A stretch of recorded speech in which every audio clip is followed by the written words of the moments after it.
Hi, my name is Lisa Costello. I'm a support consultant with OSSM, and today I'm going to be taking you through the New User Quick Reference Guide Part 1. In this two-part video, we'll be giving you some hints and tips for using NetSuite that can be useful to new users as they get to grips with NetSuite. It can also be useful to existing users to enhance their NetSuite experience. In Part 1, which is this video, we'll be taking you through using the global search in NetSuite, using wildcards, and using a browser. And in Part 2, we'll be covering how to add and set up different types of portlets, how to access support and help videos from within NetSuite. So do please come back to us for that one at a later date. So the first thing we're going to cover is the global search function in NetSuite.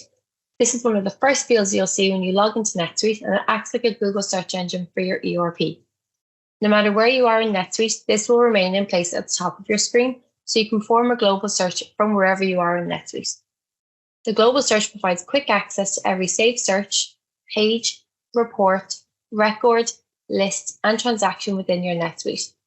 To start using your global search, you just need to move your cursor into the global search field at the top of your screen.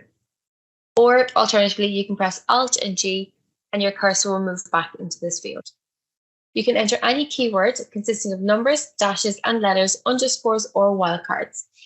Once you've entered 3 characters into the global search, NetSuite will populate suggested matches based on what you've typed. NetSuite will search the entire ERP for what you've typed into the global search, so you may get a mix of results such as estimates, sales orders, and vendor bills. If you want to narrow down your search, you can use prefixes. For example, the first thing we're going to look at is I'm going to enter in 3 letters KAT. And what I'll get back is I get a mix of employees, contacts, and images. I could, if it was referenced on an invoice, they could come back to purchase orders, all types of documents. If I only want to search for an employee with the letters KAT, I'd use my prefix EMP, colon, and then KAT. And this time it will only search the employee records for those that match the name. There are a list of other prefixes that you can use. So what I'll do is I'll put them up on screen for a few seconds. And if you want, you can take a screenshot of them. Or if you'd like a list of them, they are available within your NetSuite Suite Answers. Or you can contact support and we can provide you with a list of them. The next thing we're going to look at is wildcards. So if you're not exactly sure of what you're looking for, wildcards will allow you to broaden your search by adding in a specific character to the beginning or to the end of a string. So the first we're going to look at is the percentage sign. So if I'm looking for an invoice, I would enter my prefix INV. And if I typed in the number 11, I would only be returned with results that have an invoice number 11. So it would be an exact match for what I have typed in. If I enter INV 11, followed by a percentage sign, all invoices starting with 11 are returned, and I would get 11 results. If I go to my show more results, I have 11 there. To go back to my home page, and instead of putting the percentage sign, the wildcard at the end, if I put it at the start and view all of my results, this time I'll have a match of 13. So if I scroll down to the end, these are where my extra ones are. So what it does is that wildcard, putting the percentage sign at the start, it will show me all invoices that contain the number 11 anywhere in the invoice. So instead of getting ones that just begin with 11, I'll get them where there's a combination. 11 could be at the middle or the end. So in this case, an example, I'm getting 211 and 311, which I wouldn't have had before. The next wildcard we're going to look at is the underscore. This could be used to match an unspecified character. So in this example, I'm going to look for an employee called Catherine, but in some cases, the name could be spelled with a C or with a K. So the first letter is an unknown value. So what I can do is, if I now look for an employee, I can type my prefix EMP. And then what I can do is I put on my underscore because the C or the K, the first letter is unknown, and then type in ATH for the rest of her name. And I'll get my results of Catherine will be returned to me. So the underscore, in this case, it takes place of the unknown character. Another one wildcard that we have is the plus symbol. So the plus symbol allows you to search for inactive records. So in this example, again, I need to look for an employee. So I type my employee prefix and typing in for an employee called Alex. And I get no results for that. It could be a case that the Alex is a previous employee and he's left the business, so the employee record is no longer active within NetSuite.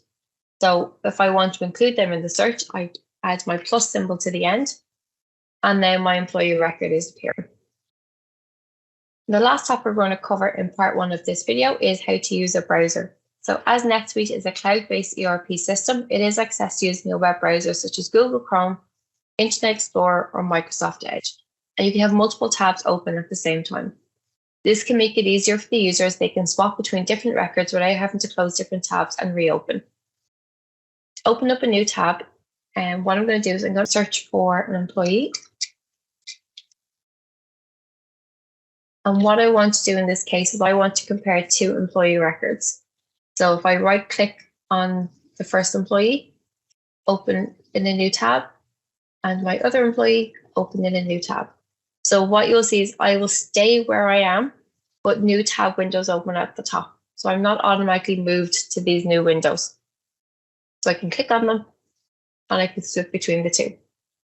If you work with multiple screens, what you can actually do is rather than just opening up new tabs, you can open up new windows and have them side by side and use them as a comparison. You can click and drag them to different screens and use them as a comparison. So it might be easier than just flipping between 2 tabs on the same window. So if I right click and open this one in a new tab, and I'll open the second employee in a new window, and you can see I get a new window open.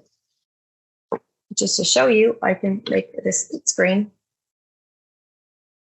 And here then I can look at the employee record and I can compare them side by side.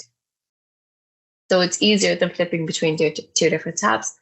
And if I want to move whatever I have open on one screen back onto the existing tab, I can just pop it on top of it. And go full screen again. You can have multiple tabs and windows open in NetSuite open at the same time. So if you have a window open for a long time, the values or the results that are shown on that may have changed. So I have a safe search open here on one screen and I have a trial balance open on another. But there could be other users inputting information that affects the balances shown on these screens. So rather than closing the windows and having to reopen them again, I can select my reload icon at the top of the page, up at the top of your browser, and it will refresh the page that I'm on. It will only reload the tab that I have opened. So if I reload the results for my safe search here, my AP aging results, my trial balance report, it doesn't get updated. I would have to click on the reload on that one as well. It will just reload for the tab you have open.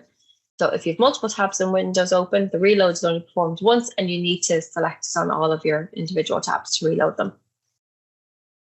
So that is the end of our first video. So in this recap, we just covered our global search, our wildcards, and using a browser. And we hope you find that useful. In the next video, as I said before, we are going to be covering portlets and how to access more help and support videos from within NetSuite. So for some of the topics that were covered in today's video, more information can be found on the Suite Answer articles number 8402 and 106613. Or you can always contact us at support@awesomecloud.ie.